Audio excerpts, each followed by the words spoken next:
Good afternoon. Thank you for coming during the game and on a cold day. It's good to see everyone. Last town hall of 2025, which seems like, how did this year, are we here already? But also it seemed long. So it's kind of one of those years. I'm Ella Hoye, representative for House District 17, and I'll just start off by going through a couple of the interims that I've been involved with since our last town hall. We worked on the special budget committee, which wrapped up on Wednesday, and the process. Come on in. That door is locked, so yeah, come on in. You're fine. We're just starting. Yep. The budget process was changed last year, and they've kept it the same this year. We thought there would maybe be some small differences with the legislature trying to develop their own budget, but all in all, they ended up saying the legislators are just going to introduce a budget that takes out all reappropriations, all enhancement requests, all FTE requests. So it's just the base budget. Which was frustrating because we, on our agenda, thought we were ending up with budget recommendations because the agenda said comments and recommendations. And since we got our consensus estimates for our schools, the enrollment was down more than what was anticipated. So there's close to $106 million in savings there right now. So I had made a motion that for the most recent revenue estimates, that if the savings is greater than or equal to the State Department of Education's enhancement request to fund special education, then that would trigger the inclusion of that funding in the budget bill when that gets introduced in January. But the chair of the committee decided that no motions were going to be in order, and we just pretty much wrapped up and adjourned, except for theirs. Yeah, there were a couple of motions that. So that was unfortunate. We thought we were going to get to have a little bit more conversation and influence on the legislative budget, which did not happen. And one of the senators from Lawrence suggested that next year, if we want to keep this process in place, that they just send out the budget summaries to us and introduce the base budget, because we didn't need to spend 5 days paying the legislators to be there to just do that and to completely shut down any conversation about the budget. So I agree with that recommendation. I'm totally fine if the legislature wants to introduce their own budget, but it ended up being just kind of a waste of time and money since we didn't get to discuss anything. So that was that. Then on Tuesday, we are having our last House Select Committee on Government Oversight meeting, and the agenda is about diversity, equity, and inclusion, and a bill coming from the Goldwater Institute. It's called the Freedom from Indoctrination Bill or Act, which it would regulate certain orientation and missions processes for our universities, but it would also require certain curriculum, which is really a big overstep in academic freedom from the legislature. And some of it is pretty explicit in talking about race, sex, gender identity, just pretty much every disabilities. So that will be, I don't know, I'm not going to say interesting. I think it's going to be a controversial meeting on Tuesday. And then I would just also like to mention today, on December 14th, it's been 13 years since 20 children and 6 educators were shot and killed at Sandy Hook Elementary School. And with what happened at Brown University last night, and just kind of where it feels we are at the end of this year, just trying to keep informing people about the importance for sensible gun laws, and just remembering this year it seemed like a lot of political violence and also just daily gun violence in this country, and keeping those people and their families in our minds as the holiday season approaches, because I know it's a harder time of year. So. All right, I'm Senator Dinah Sykes, so thank you for being here. I was on the Special Budget Committee with Joella, although they were not very good at working with our schedules, and so we would get like a week's notice, and sometimes you had a slew of other things already planned. And so I was not able to attend all those. I had to get someone to fill in for me on the last 2 days of that committee. But again, I feel it was really a waste of taxpayer dollars because on average it's about $300 a day for a legislature for us to be there with our per diem and salary. And again, we weren't making recommendations, we were listening, and then they just did a base budget. They could have done that without paying. Is there 20 of us on that committee? Oh, gosh. I mean, there's It's more than 12 for sure. It's right? definitely Yeah. so. It's frustrating with that, and I think that's kind of my looking back over this entire session. And the legislature, we got raises for this starting in January of this year, which I do think was needed because we were well underpaid, and for what you do, but with an expedited session that we had, and then the LCC we approved 86 interim committees at the beginning of the year, and then we've added to that.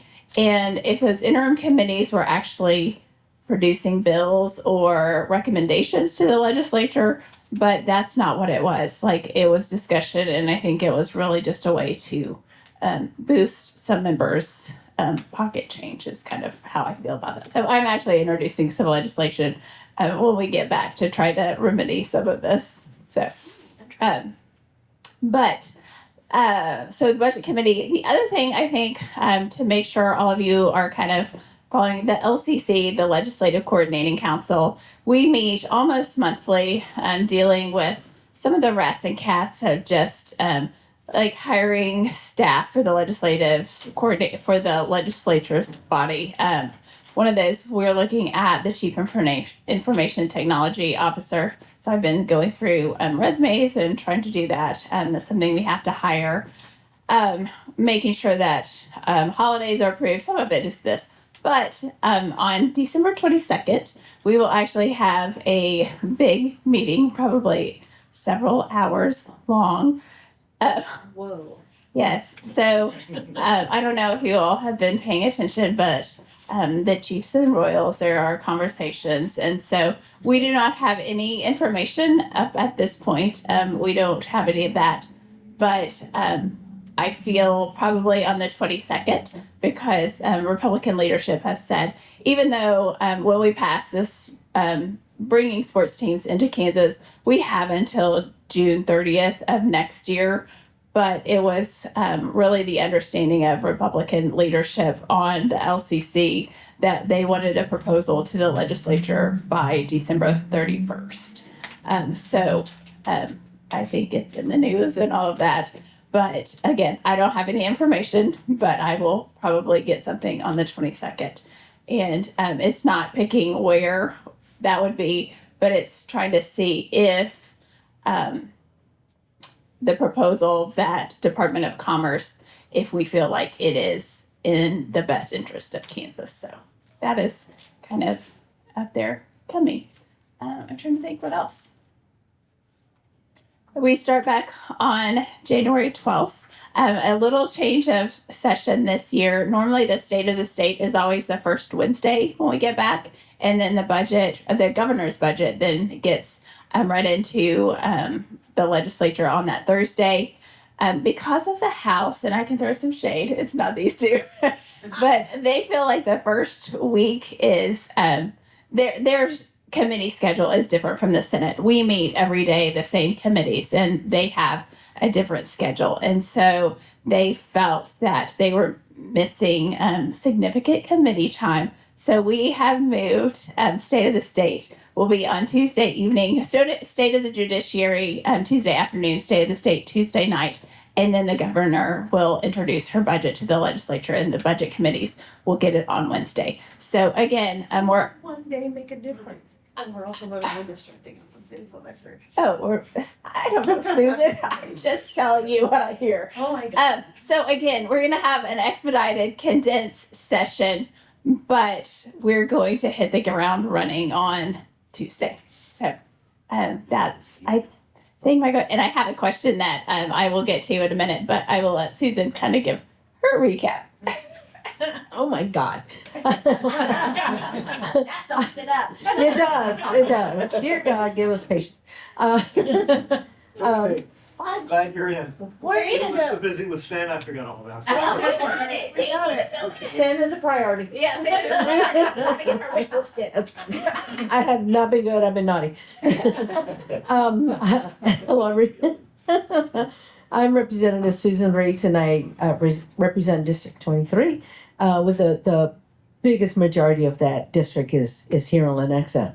I got to sit in on a budget committee because I was subbing for another representative, and Okay, they also held it in our annual meeting for like state government Yeah, for officials. all- like, for it's everything. Like, Yeah. it's sorry. well, and not only that, but a lot of Kansas representatives and senators, no matter what side of the aisle you're on, we tend to get on committees, up like in leadership committees. So then that means you're not available for the whatever happens in your state. So Representative Barbara Ballard wasn't able to be there, so it took two of us to represent her at this budget meeting, and I thought we were going to be looking over some social services budgets, and we did not.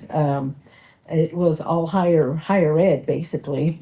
So also the medical KU Medical Center stuff, but everything Joella said, ditto. It's exactly what happened, and it was frustrating for all of us because we could not give recommendations, and it was a big waste of taxpayer money for those days. How many days were there of budget? 5 days of budget. There you go. Big waste of $300 per person per day. That's a lot. I need the money, so I'm good with that, but we're not, I mean, if we're gonna be there, we need to do the work of the people, and we weren't allowed to do it. However, I did get an email from the chair of our Social Services Budget Committee, which I'm on, and it looks we're gonna look at those enhancements, January the 5th through the 9th. Oh, And it- before session. Before Yeah, there is session. another. So Yeah, the LCC, yeah. no, it's a different budget committee. We have to wait for the LCC to give us the approval for this, and we're gonna look at the fee-funded agencies. And some of you know that some of the legislature have really been, coming after the nursing board. They are fully fee-funded, so I'm wondering if that's gonna come through, to this. Anyway, so, waiting to hear whether that's gonna happen, so we will be there. It won't be the whole week, we'll probably be there a couple of days, to go through the social services budget enhancements. So that'll be interesting. The other thing, I wanted to just mention that, yesterday I was really honored to, I don't know if anybody has heard about wreaths across America. I've heard about it, but not everyone has. And so what happens is wreaths are, and it's always the second, right? Second Saturday in December, which is always cold. And at cemeteries, and wreaths are placed in front of veterans, our fallen veterans. And there's a big ceremony that goes with it. And so I was able to go to the one at Resurrection Cemetery off of Quivira, because that's within my district. And I had gone to the breakfast that was done for the veterans through Hy-Vee. And I got to meet a lot of folks. I knew a lot of people already, but I got to meet them all. And then to hear that was being done at this cemetery, which happens every year, but I don't ever really hear about it. So now I did. I was able to be there, and it is a beautiful, moving ceremony. I posted it on my Facebook. So, and I took a screenshot of the program. So on the second page, you'll see like a way to try to remember when it'll happen for next year. I just encourage people to come. They had it in the mausoleum because it was just too cold outside. But there were a lot of people there. 1,000 wreaths were laid out in the cemetery. But the ceremony up before that with the 21 gun salute and taps being played, it was moving. It was beautiful. It was nice to see families there. Kids of all ages that were there for us to honor our fallen soldiers. That was really cool. Okay, I have had a question submitted before. So it says, please tell us about Republicans running for the governor except for Masterson. So Masterson is our Senate president. So I think people know that. There are 9. I do not have 9 names here. But Jeff Collier, who is the former lieutenant governor, he is actually former governor when Brownback was appointed. And he's from Johnson County. He is running. And I would say he's probably one of the front runners with Masterson based on kind of recognition. There's a businessman from Johnson County, and I don't know his first name, Sarnecki. He has been raised, he's very wealthy and he has several $1,000,000 to throw into the race himself. Vicki Schmidt is our current insurance commissioner. She is running. I served in the Senate with her. She would be considered your moderate Republican. She's not a right winger. She's not a Trumper. Scott Schwab, who is our current Secretary of State, is running. There is a lady from Wichita. She's just a businesswoman. I don't know very much about her. And Charlotte O'Hare from Johnson County. She's a former county commissioner. So I think out of those, Collier, Sarnecki, Masterson, Schmidt are probably Schwab are kind of the forerunners, but I would say Collier and Masterson are really the 2 that are trying to vie for a Trump endorsement currently. Yeah. And Dinah Sykes? I am not running. There are 3 Democrats. Ethan Corson represents kind of the smaller Fairway, Prairie Village, all of that in this northeast Johnson County. He has been endorsed by Governor Laura Kelly, and then Cindy Holscher, also a senator, kind of in this area. And then there is he an athletic trainer out of Lawrence? I don't know anything about him. But from Lawrence, those are the 3 Democratic candidates. Again, you have until June 1st to file, so I think there can be a lot of changes in there for that. But like I said, 9 Republicans, 3 Democrats. So. Charlotte's last name is O'Hara. O'Hara. I said O'Hare. Sorry. O'Hara. Thank you. O'Hara. O'Hara. Sorry, I don't get the A in there. O'Hara. So Yes. that will give you some time to reconsider. That is very sweet. I am always looking at what my options are for the future, and we will see what lies ahead. I don't think it's that. Not much from western and southern Kansas.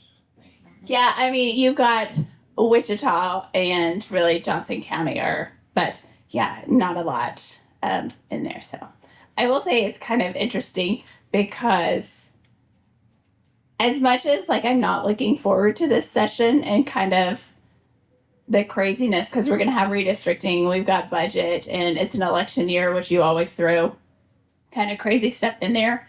There are factions within the Republican Party for different members who have been best friends with other members, but you're seeing those break because they're vying for an LG spot or something. So it's going to be your popcorn and Coke, which is really terrible to say, but it kind of is like that because of those different factions. Yeah. So, you gave us some sense of, in the 9, I get some emails and I lived in Corson's, went to his event similar to yours. So is there any sense of where a majority of activists in the Democratic Party, what they're thinking about the 3 individuals? Is there any? I think we would all have they're very different, right? Yeah. They're very different in their approach, but. They're very different in their approach. I think it will be very telling. January 10th, apparently can't speak today, our financial records. We have to submit all of those, and those will be available. I think that will show kind of like what is viability, how do you campaign. So I think that's a key piece in that. But I think right now, I think it's a coin toss It is. between the two senators. I think it's a coin toss. And like you can say, okay, one way, like you could kind of go this way and then another way, like depending on how you look at it.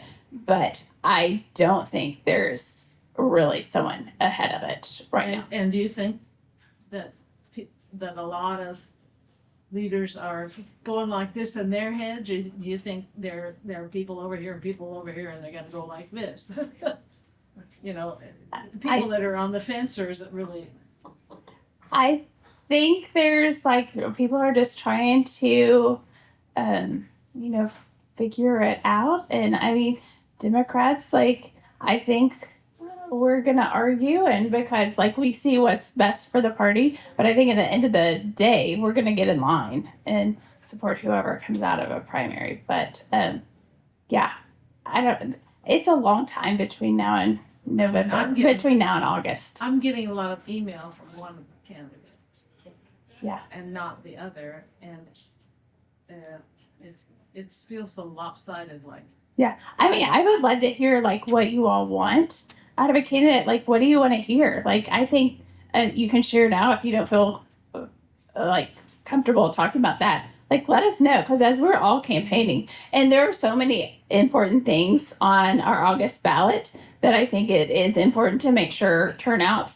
For those of you in my district, there will be a postcard coming out because judicial selection, they're trying to change the Constitution on how we select our Supreme Court justices. And just a plug, before Thanksgiving, we had a swearing in for our newest Supreme Court justice. Her name is Justice Larkin Walsh. And if you go to the Kansas Supreme Court website, you can look at her speech when she was sworn in. And she's an amazing lawyer. She clerked for a Supreme Court justice right out of law school. I was like in awe of her, and I think she's amazing. But she talked about the rigorous process that she had to go through for this and the merit based, and I think it was really good. So I do know that is on the website, so you can listen to that. But I do think the August primary, we do have a ballot initiative on changing how we select our Supreme Court justices, and I think I hope everyone does their homework to look at what the process currently is, because it's merit based, and then there's a retention vote, so all Kansans vote on retention of those, versus do we want this to become partisan elections? And judges currently are not allowed to take any financial contributions. They're also not allowed to donate to any political candidates, and that would be completely changed. Would retention votes go away? If they're elected in, is the out still by vote, or is it not? I don't know that it actually says that. This is talking about how it's going in. Yeah. So it talks about the selection, so I don't know. It doesn't talk about the ongoing in that. So I think that's, an important question. There'd be no term limits. Right, they could just be there. It is not very well stated, thought out in this. It's just changing that selection process, but not enough is known about kind of how it is. I mean, there was, I don't know. Has the language that they're going to put on the ballot been solidified? The language on the ballot is there. So it would be that's SCR that's from this last session. You can look at that ballot language. Okay. The whole thing sounds nefarious, but is it? I mean, is there a pro and a con? Like the mailers that I'm getting are like 22 states in the United States already do this. They already have people elect their judges. And so it kind of, it's framed in a way that is like, we need to get up to speed. And Democracy. so, are there, I mean, if there's 22 states that are doing it, what have been the outcomes of that? There's a lot of money is spent on those elections. You look at Wisconsin, and it was how much? 18 million? Yeah. 18 million. And a lot of that is dark money. So I think that's part of it. Some of those are, even though they elect, they're not partisan. That is not, we said in our constitution that these would be partisan elections. So there are differences. And I think you can go back to history and why do we have the process that we have? And it goes back to the triple play. So if you're not familiar with that, Google triple play and Kansas courts because it's actually really fascinating. And we were So the mailer I got had a reference to it. 1950. We have done this up until 1958. Yeah. And that's when it was changed to the process that we have now. Yeah, but they don't say why it was changed. So it's like, well, was there something wrong then? Like, is this? Well, it was so the triple play was really kind of a backroom deal. You had a governor stepping down, a lieutenant governor stepping, and a Supreme Court justice, and then they kind of switched places because I think the governor was turned, and it's been a while, but lieutenant governor wasn't running. They tried to get it, so put in place became a judge. So it was really trying to do away with kind of those backroom ugly deals. Again, if you look Kansas Supreme Court, some people who want to change it say we've been overturned. We actually have fewer cases overturned in Kansas than anywhere in the country. And I think we all want a fair and impartial judiciary. And I think that's the biggest piece. But when it comes to redistricting, I haven't been able to find out if my senator, because unfortunately that person is not you, signed their name to wanting to go forward with it or not. I know in the Senate they thought they had the votes. they did. So is it public information or is there a okay. No, it is not public. And I know that there are some conversations for legislation to make sure that is a transparent process. On the House side, we know of, some members who didn't sign it. And part of that was because the speaker decided to be punitive to those members who didn't sign. So that's how we know who those were. But that's not the case. It's not a public record. Like if they don't get to those 2/3 majorities, like if it was 2/3, then it would have gone to the governor and we would have seen those signatures. But because they didn't meet that threshold, we don't know. And we kind of have an idea. And I think there were 27 signatures is what I heard on the Senate side. But again, I didn't even see the petition. The Senate president figured I was not going to sign on to it, so I didn't even get to see it. But Would that be on the legislature's YouTube channel? no. The for the petition, Yeah. no, because this was just they were going either phone calls trying to get. There was a Republican retreat that they were getting signatures. But none of that was open. So there are conversations between, I think, the House and the Senate of, trying to put something out so that if there is trying to get a special session and a vote, that has to be publicly available to see who are the legislators that are signing on. In the House, they also had a retreat, and they had the petition, and all of the Republican representatives saw it. But they called them later individually and asked them whether they were going to sign on the petition, and there were a lot of backlash on the House side. Was that negative? They said they wouldn't sign it? They were. So in the House side, and again, they do have to sign these in person. They have to be notarized, so you can't. It's not something that you can just do over the phone. But there, from what is the kind of the public retribution of House members who lost their chair or vice chair positions, it seems there were 10 who refused to sign. So they would need supermajority, 2/3 supermajority in order to trigger that special session, which has only happened one other time where the legislature called the session through Yeah, the we did it petition during- process. We did it during COVID for that emergency Yeah. management. That's the first time the legislature has actually ever called a special So it's session. not gonna happen this.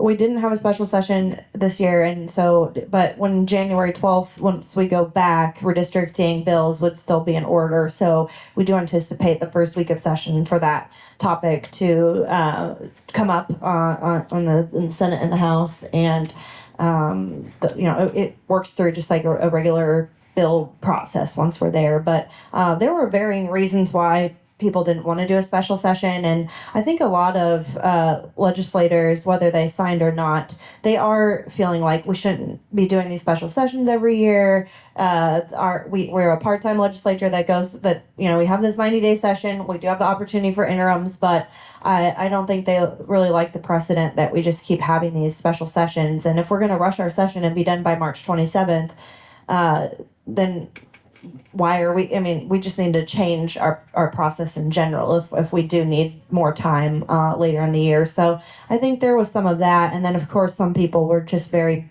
we've got a lot of constitutional Republicans who just didn't like the thought of doing the redistricting 7 years early.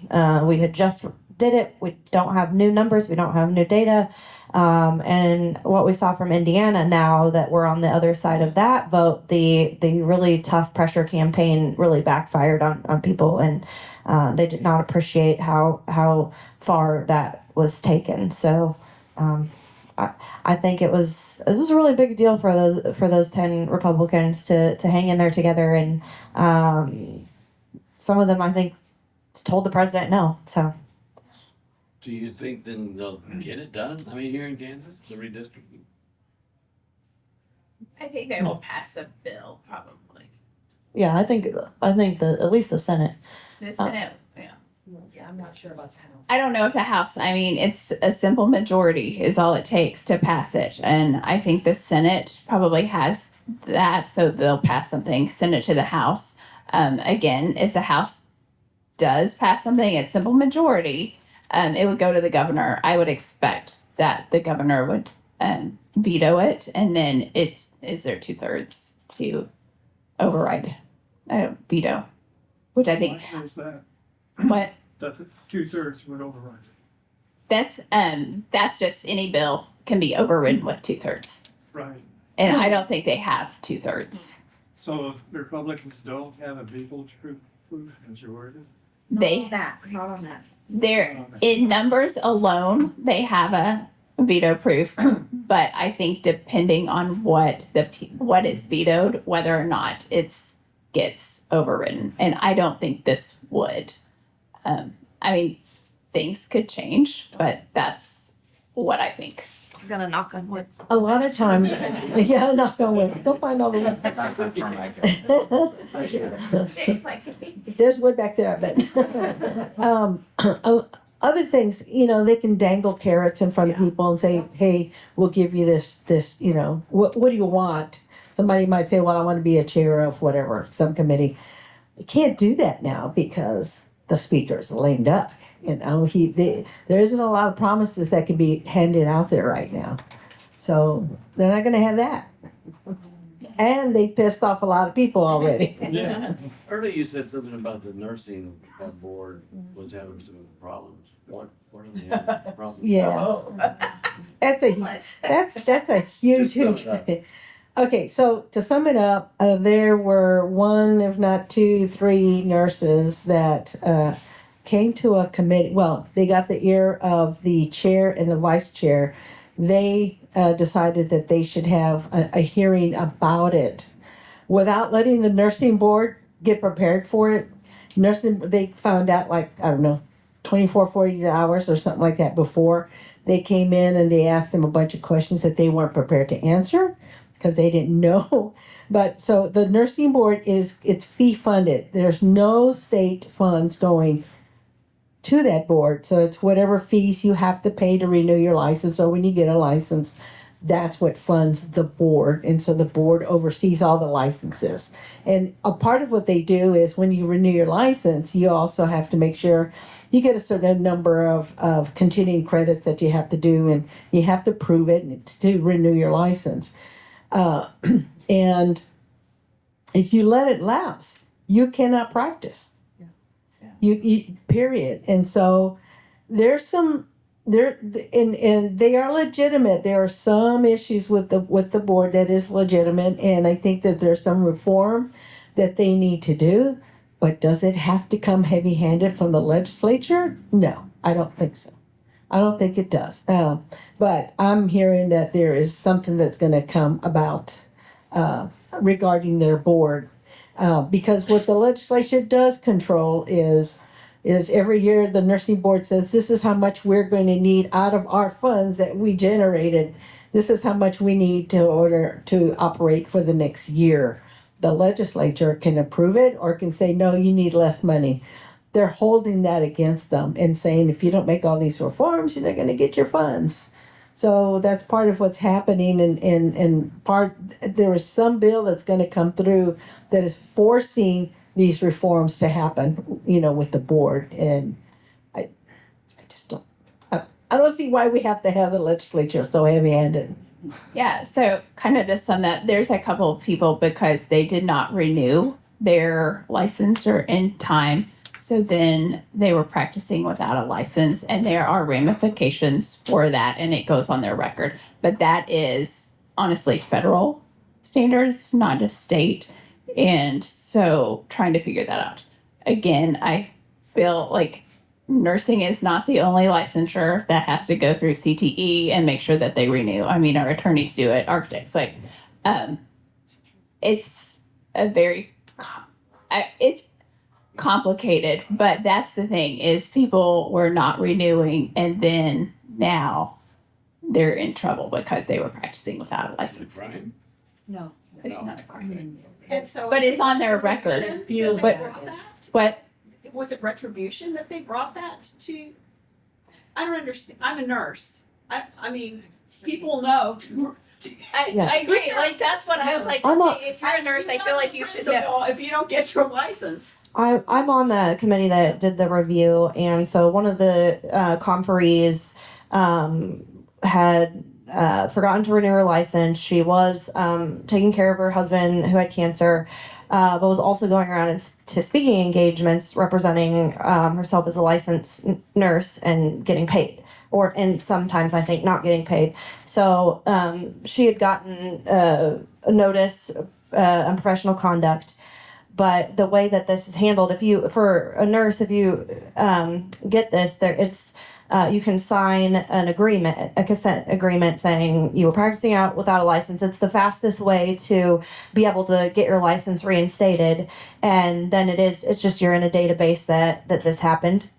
And this individual didn't want to sign the agreement, and so it went through the courts. And that then is out of the hands of the Board of Nursing completely. It's through the judicial system. And she's just continuing to fight this all the way. And that's how that's the discussion that we're having. Some legislators think that they should not have professional misconduct for practicing without a license. There was an issue where one person had this could have been a phone call. It was an online error that has since been changed, because when we did the nursing compact, a nurse used to be able to register and click for both of their registrations. And this person accidentally clicked, APRN twice instead of getting the 2 she needed. And so didn't have her license renewed. Okay, that's something that definitely we need to fix and work on and get it resolved. And they were already in the process of fixing that. And so I do understand that there are some issues, but the board is a small staff. It's fee funded. It's about a $3 million budget, and there's 73,000 nurses that they have to do. And so some of the legislators are trying to really say, oh, we need to send 90-day, 30-day notices or have this grace period. I mean, we were nitpicking on all sorts of bizarre things outside of our scope. And so there could be some a couple legislators who do want to do something budgetary, but I don't think it overall stuck with people because these were such specific things. And of course, the Board of Nursing, they cannot comment on these cases. They cannot come up and say, they're telling 100% the truth, or we have more information like that. These have been resolved. Those agreements have been signed. They're not going to say anything. So there's that component of this issue as well. And so I do think the board has presented us with some good ideas and to make things as easy on our nurses as possible. But we also had nurses who showed up and said, like, you don't have to coddle us. Like, we know when we're supposed to renew. That's our job, and we are professionals, and we do, take this very seriously, that we cannot be practicing without a license. Because even if it is just as simple as a clerical error, clerical errors can harm a patient, as well as if something does happen, the question that couldn't easily be addressed is what does happen if one of these people was practicing without a license and a malpractice occurred, because you do have to have a license, be a licensed professional nurse if in order to get that insurance. So there's a consumer protection component of that process as well, patient protection. In the interest of facts, she wasn't practicing medicine on any patients, right? She was speaking. Is that correct? She was speaking as a licensed nurse is what is in there. Yeah, and that is definitely considered practicing under the license. under the license. Yeah. So Regulations of the license. you don't want somebody, a doctor, to go in and Speak. say no, to represent themselves as the medical professional and give medical advice on things if they're not. Although it happens. It does, yeah. So yeah, if you're gonna represent yourself as a licensed professional, you need to have those credentials.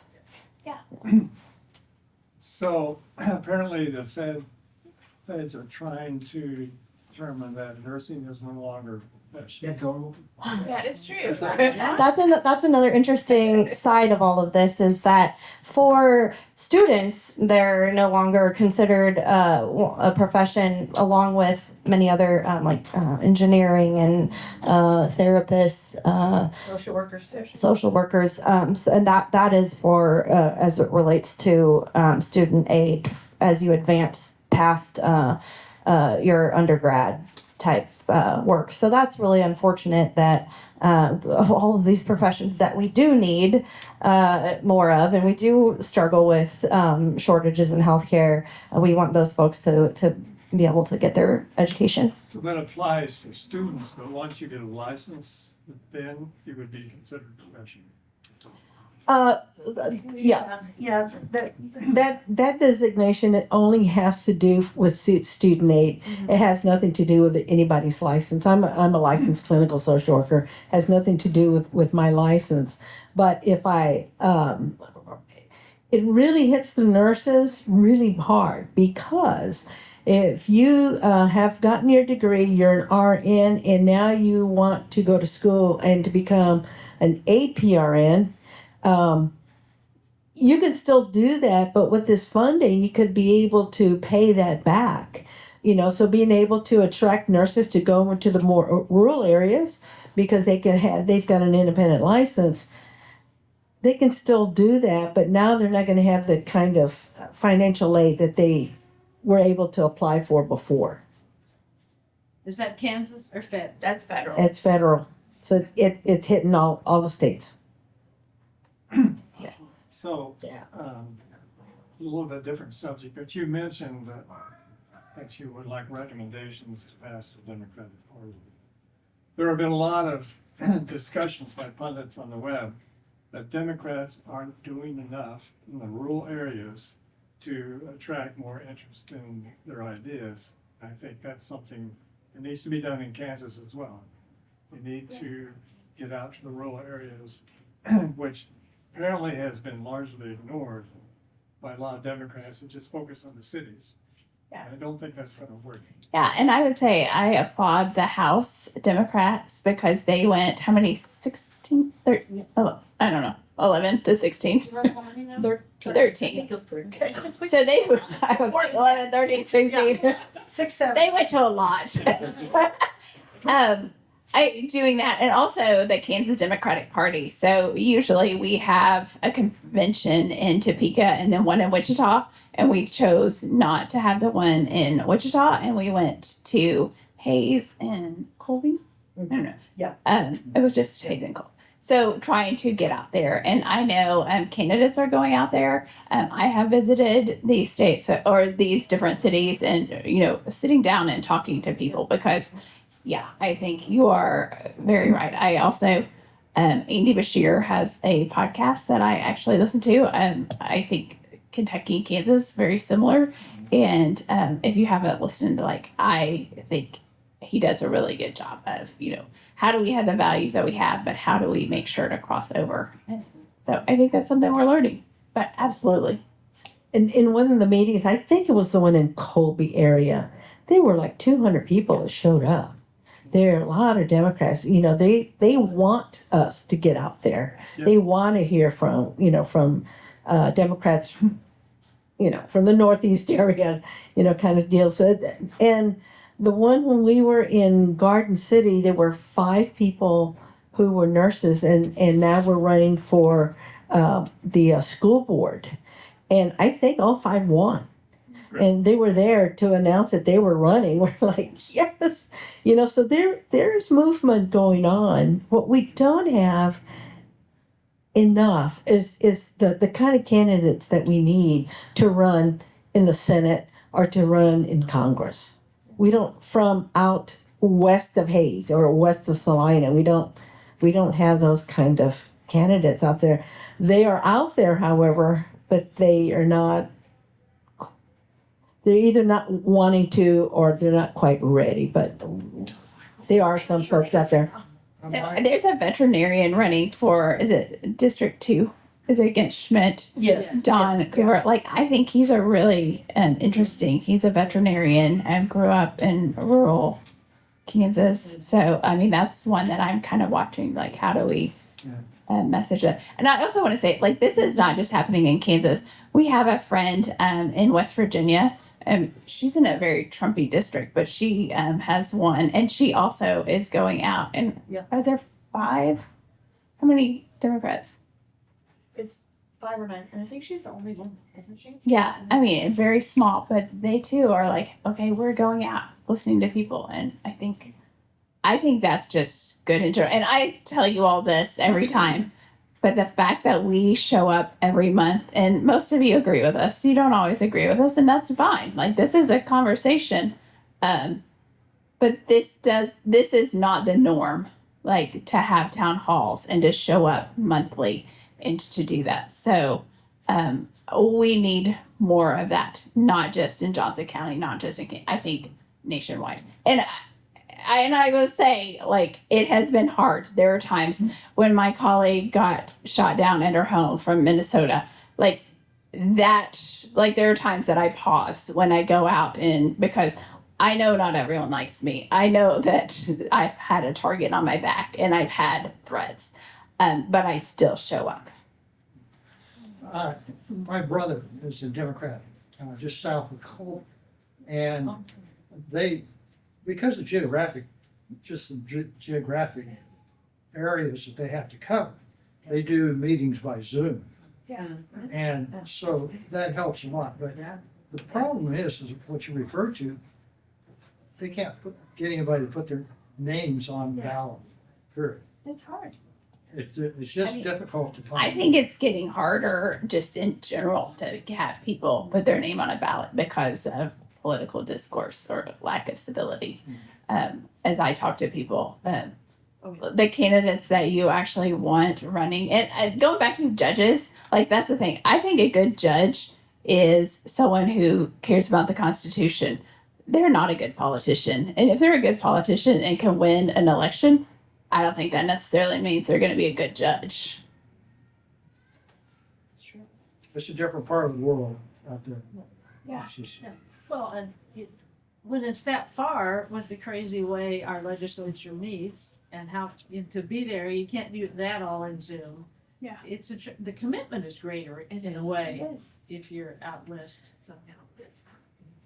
And some of the things that we are also noticing that even if you have a candidate, they need a team. They need a campaign team. They need a campaign manager. That candidate should not have to run their own campaign because you won't do it as well.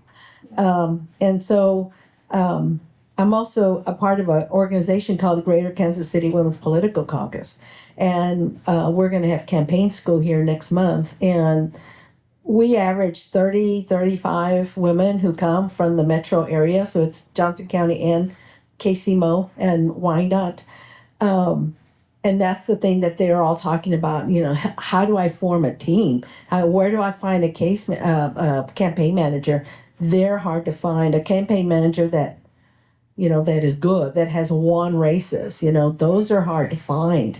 And it's even worse out in the rural and frontier areas. It's really difficult. And so I think the more that people that have some experience with that can reach out to them and say, how can I help you? I live in Johnson County, but how can I help you? Is there anything I could possibly do to help you with this? I think they're open for it. They're open to it. There are spots like in Hayes, if you could do that kind of thing in Hayes. Yeah, yeah. You know, just to have a session or two sessions in Hayes, and have all the Democrats from Northwest Kansas meet there.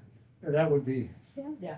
And you would have a training session. I agree. Talking about. Yep. Or if that one could be on Zoom somehow, the Kansas City Metro. And there are. Yeah, me too. When we have candidates too, we'll do some trainings, but Susan's point about the help with it as well is huge because we don't have staff once we're in the legislature. We share an office assistant for legislative stuff, but we have to do everything pretty much on our own staff ourselves. And so I am extremely fortunate. My campaign treasurer does all of that for me. She does my my reports. She takes my checks in for me, pays my invoices. And for those candidates that don't have that assistant, have to do that on top of everything else, it is a load to take on. So maybe you don't want to put your name on a ballot, but you want to take an extra step, or you know somebody who might like a campaign treasurer is a gift.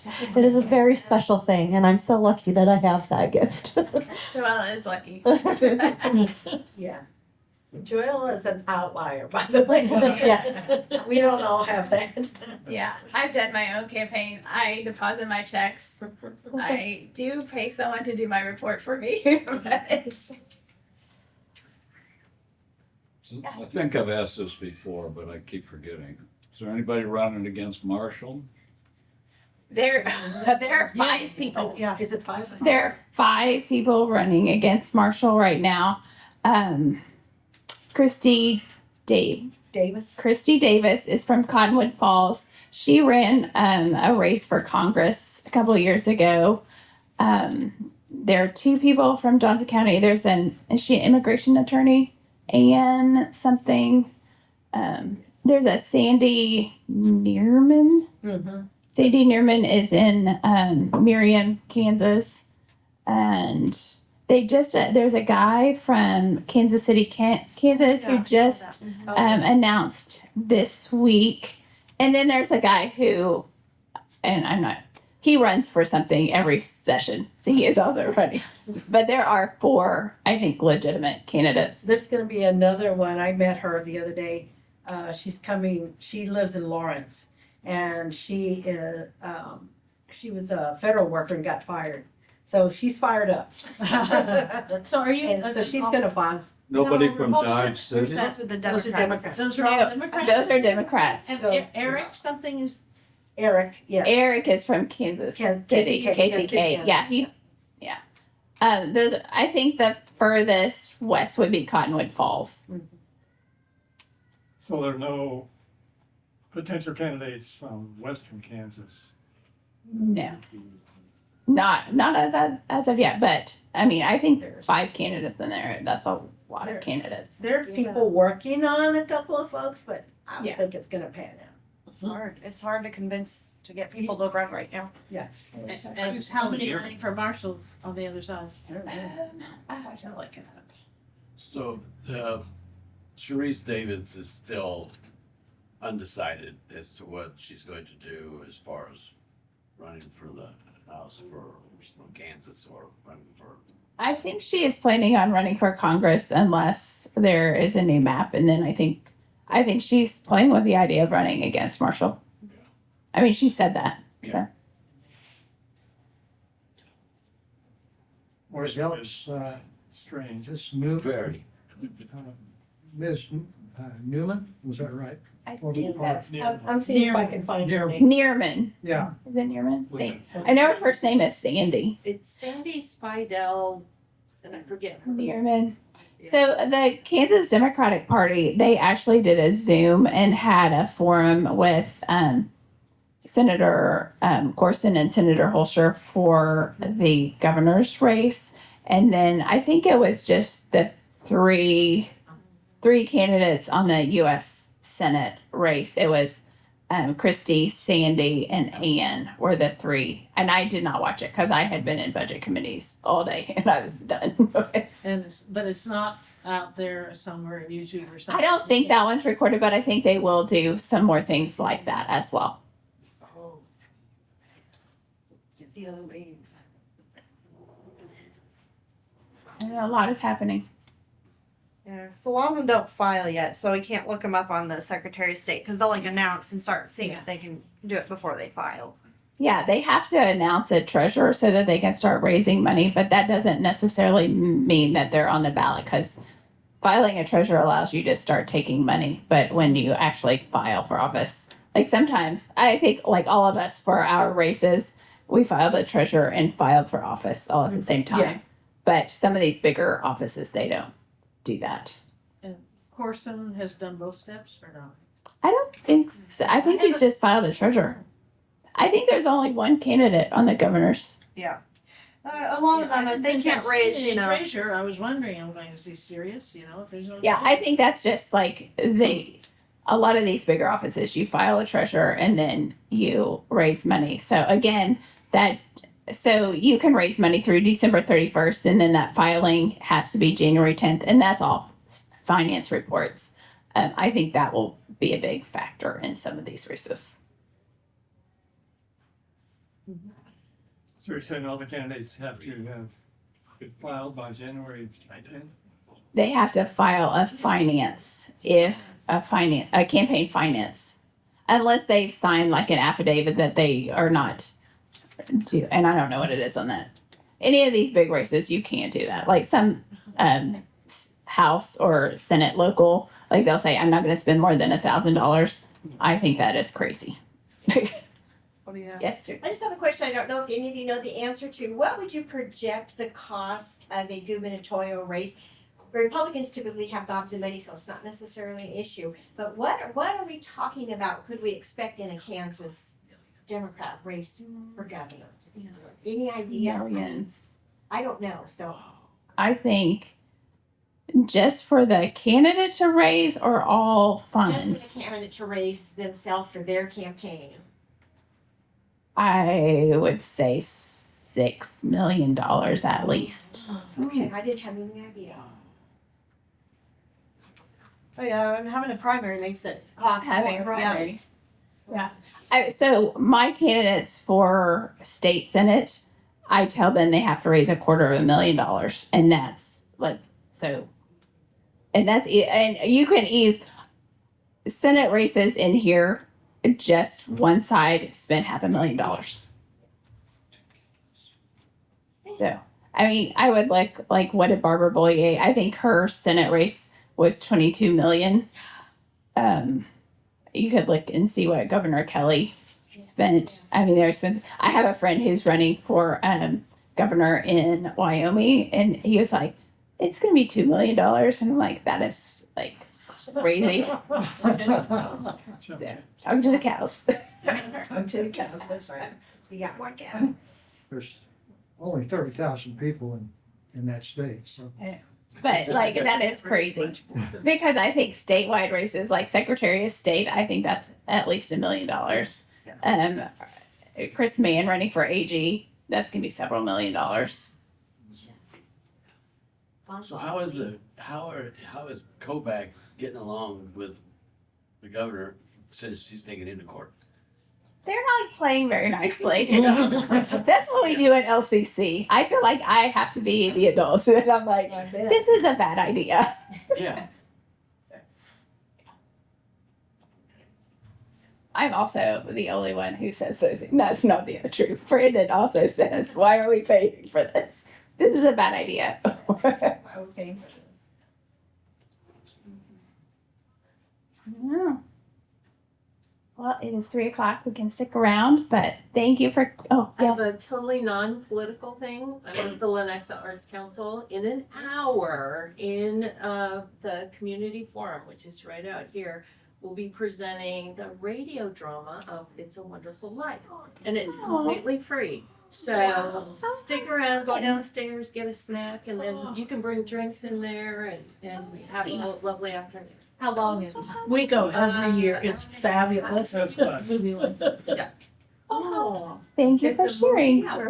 No, it's live action. Oh, it's live. Okay. Yeah, yeah. Like It's like they're doing a radio drama, but you're watching them do it. You're watching. Oh, okay. I see what Very you're saying. cool. So there's a wind machine and there's Oh, special events. The most entertaining part is what was, I still is, the woman who does the special events. Yeah. She's running all over trying to bang bells and. Hey. When are they doing? Is it usually? It's a Wonderful Life. Oh, they're Wonderful Life. Yes. It's, I thought it was in the auditorium. Well, The that's the community forum. community Yeah. forum, Yeah, where the yeah. city council meets. There's Yeah. always seats though. We do. All right. Yeah. Well, we will be back in January. I think I have to reserve the room. They won't. They have a retreat. I'll be here. Yeah. And it'll be the day before, right? Yes. Yeah, it's the day before session. Are now having And I a bet Brandon won't. Right? No, because the house is having a retreat. Yeah. I'm not doing a retreat that day. What's that retreat? So you gotta do this all by yourself. I get to do it all by myself, so it'd be nice. All the time. I sort of feel unrepresented. I thought it was so great. Then I go, oh, he's what? And then we go, yeah, but he never's around. Yeah, he's traveling a lot. Yeah, Brandon is traveling. It is a lot. That's what it's. I tell you what, though, he is doing a really good job for our leadership that I have missed for a long time, and he's awesome. And our leadership, they're raising a lot of money to help for candidates, and he's good at that. But in order to do that, you have to be away quite a bit. So. And like he got the spotlight at the DLCC, the Democratic Legislature, and so like that is really good that they're investing, so they see a That's path. big. We weren't. It's a huge we weren't thing on for the Kansas. list originally. Yeah. All right, happy holidays. Thank you. Thank you.